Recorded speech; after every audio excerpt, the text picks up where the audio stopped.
Bismillahirrahmanirrahim. Alhamdulillahirabbil alamin. Allahumma shalli ala Muhammad wa ala ali Muhammad kama shallaita ala Ibrahim wa ala ali Ibrahim innaka Hamidum Majid. Amma ba'd.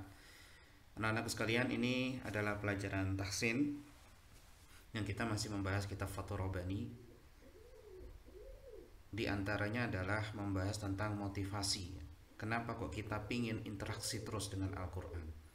Kenapa kok kita ingin selalu menghafal Al-Quran, membaca Al-Quran di siang dan malam hari, dan juga ingin mengetahui maknanya, dan juga ingin mengamalkan kandungan Al-Quran. Penulis itu di sini menjelaskan tentang dalil Al-Quran sudah, ya, yang kemarin kita bahas sudah selesai. Sekarang adalah dalil-dalil hadis.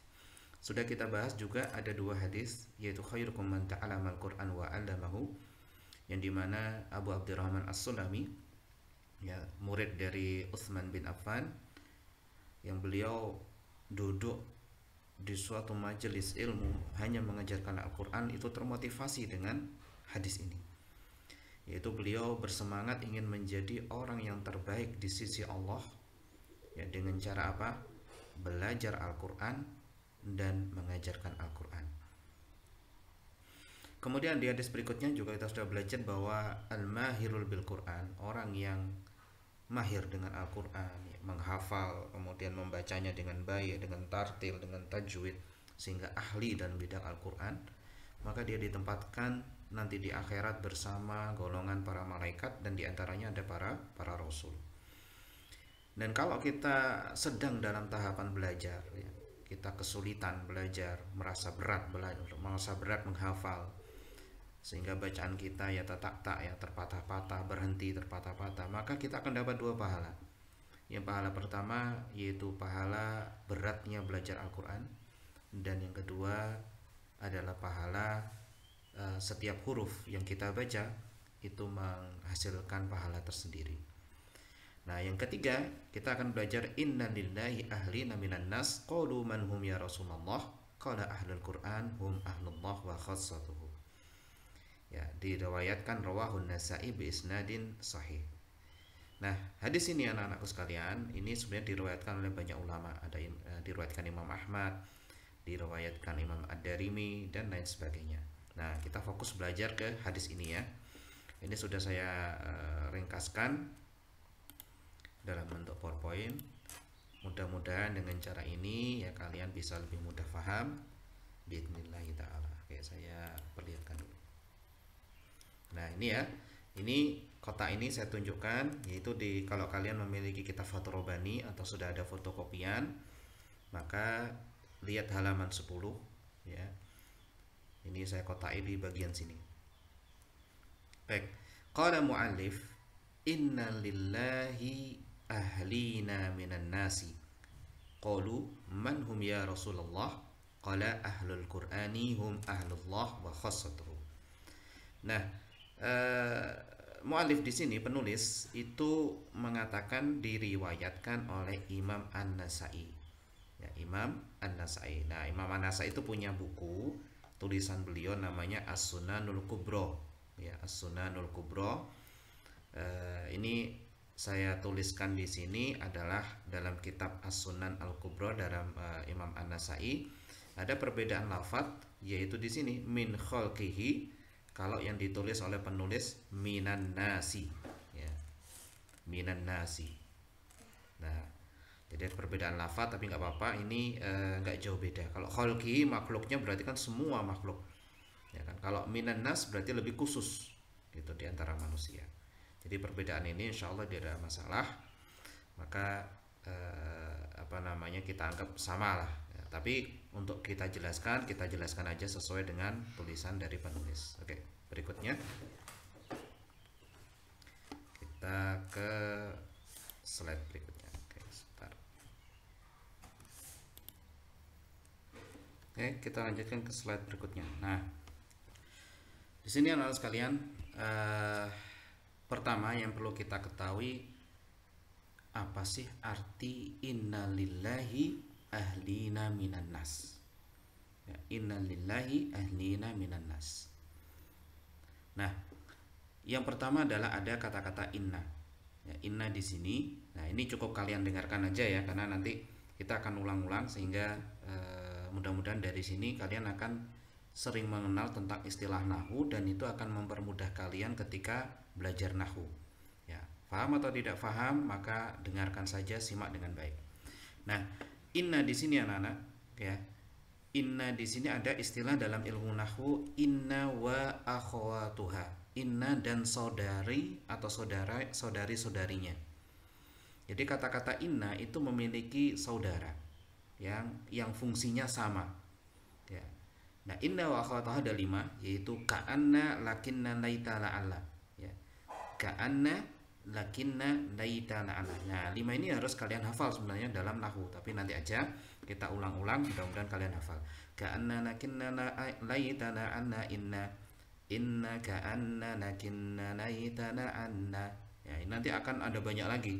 Ya, untuk sekarang cukup ketahui 5 ini, yaitu inna, lakinna, ka'anna, laita, dan la'alla. Fungsinya yaitu menasabkan isim dan merofakkan khobar. Ya, cukup dengarkan aja.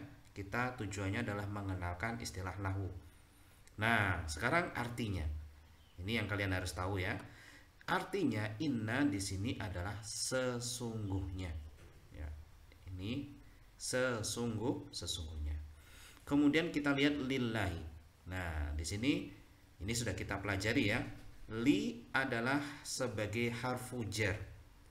Ya, sebagaimana kita ketahui harfu jar ada 8. Ya, kita singkat min ila an ana fi kabili. Ya, kita bisa menghafalkan min ila atau min ila an ana fi kabili. Min ila an ana fi kabili. Ya, kita ulang-ulang. Harfu jar ada 8. Nah, li di sini sendiri itu memiliki 13 fungsi. Ya, kalau digabungkan dengan isim atau fiil ada 13 fungsi artinya. Nah, salah satunya adalah lil milki, artinya milik. Jadi sesungguhnya miliknya Allah. Ya. Kemudian mina, ada kata harf di sini yaitu mina. Kita pelajari harfnya dulu ya. Min di sini sebagai harfu jar. Ya, sudah kita ajari ada 8 harfu jar. Kita singkat min ila an ada fi kabili. Ya. Nah, min di sini ada 8 fungsi, tapi dalam konteks kalimat ini ya, ini fungsinya litab'id. Artinya menunjukkan sebagian. Nah, kalau kita terjemahkan dalam bahasa Indonesia ya, inna lillahi ahlina minan nas ya.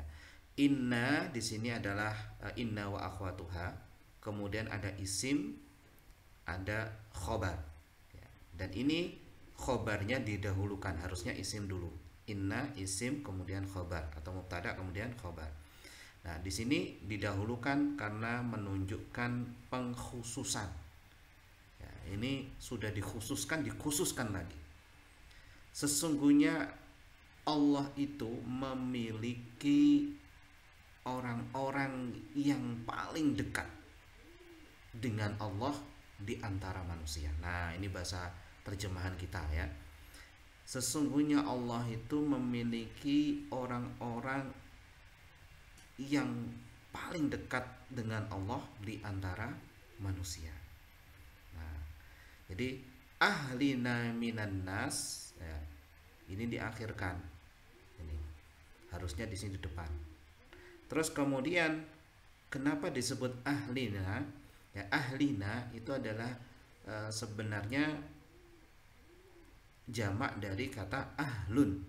Jadi ahlun, ahluna, ahlina. Kenapa ahlina? Karena dia posisinya nasab. Nah, ini nanti ya. Nanti di nahwu kalian akan tahu. Yang jelas sekarang dengarkan aja. Yang kalian harus tahu bahwa di sini ahlina adalah jamak dari kata ahlun. Nah, ahlun di sini anak-anak, ini yang sering sekali kita keliru, kita terjemahkan dengan keluarga, bukan ya. Ahlullah bukannya artinya keluarganya Allah. Karena ada di sana ahlul Makkah, masa keluarganya Mekah, kan tidak mungkin ya. Ahlul bait, keluarganya rumah, tidak mungkin. Ya, ahlullah juga nggak bisa kita terjemahkan keluarganya Allah ya. Tapi terjemahannya yang tepat adalah ahlun ini adalah orang yang terdekat dengan sesuatu. Nah, tergantung sesuatunya. Kalau ahlul Mekah berarti orang yang terdekat dengan kota Mekah. Berarti apa? Banyak penduduk kota Mekah. Ahlul Madinah berarti orang yang terdekat dari kota Madinah. Berarti apa? Penduduk Madinah. Gitu. Nah, di sini disebutkan ahlullah. Nah, baru faham ya. Berarti orang yang terdekat dengan Allah. Nah, itu ya. Nah, selain itu juga kalau sesuatu itu disandarkan kepada Allah, apalagi nih orang yang terdekat dengan Allah, maka itu adalah pengagungan luar biasa. Jadi kalau kalian menjadi ahlul Quran, ya, maka kalian adalah orang-orang yang terdekat dengan Allah. Ya, seperti Baitullah, ya, Baitullah rumahnya Allah, bukan artinya di situ rumahnya Allah bertempat di situ, tidak. Tapi orang yang terdekat atau rumah yang paling dekat dengan Allah, yang paling dimuliakan ta'zim, ya adalah Mekah. Gitu. Hanya disebut Baitullah. Nah, disandarkan sama Allah, apalagi ini ya. Jadi ini keistimewaan dan motivasi luar biasa agar kita menjadi ahlul Quran, supaya kita di sisi Allah itu dekat. Ketika kita minta kepada Allah, ya Allah tolonglah ini, kemudian langsung dikabulkan. Menjadi walinya Allah. Nah, gimana sih caranya menjadi walinya Allah? Jadilah ahlul Quran. Nah, kemudian pertanyaan berikutnya, kalau kita sudah tahu maksud ahlun, ya, ahlina lillah, maka kita bertanya berikutnya, gimana sih supaya kita bisa menjadi ahlullah? Nah, pertama, ini juga para sahabat ya, sahabat yang bertanya, penasaran, Masya Allah, ternyata Allah itu memiliki orang-orang yang paling dekat di sisinya. Sahabat penasaran, ingin tahu, bertanya pada Rasulullah. Qalu, mereka berkata, manhum ya Rasulullah, siapa mereka ya Rasulullah, aku pingin seperti mereka. Ini para sahabat saja, anak-anak pingin banget dekat sama Allah, pingin banget jadi ahlullah, apalagi kita kan gitu. Tentunya kita malah kepingin banget jadi ahlullah. Makanya sahabat dulu bertanya mewakili kita, manhum ya Rasulullah, siapa mereka, bagaimana ciri-cirinya, aku pingin seperti mereka, apa yang harus saya lakukan supaya menjadi ahlullah? Nah, kemudian dijawab oleh Rasulullah SAW, qala ahlul Quran hum ahlullah wa khassatuhu. Masya Allah ya. Dijawab Rasulullah, kalau kalian menjadi ahlullah, ingin menjadi ahlullah, maka jadilah ahlul Quran, orang yang paling dekat dengan Al-Quran. Ya. Bagaimana orang yang dekat dengan Al-Quran itu, anak-anakku sekalian? Jadi bukan sekedar menghafal. Kalau sekedar menghafal Al-Quran saja, kemudian gak ngamalin, ditinggalkan, gak tahu artinya, maka dia bukan ahlul Quran. Ya, bukan ahlul Quran.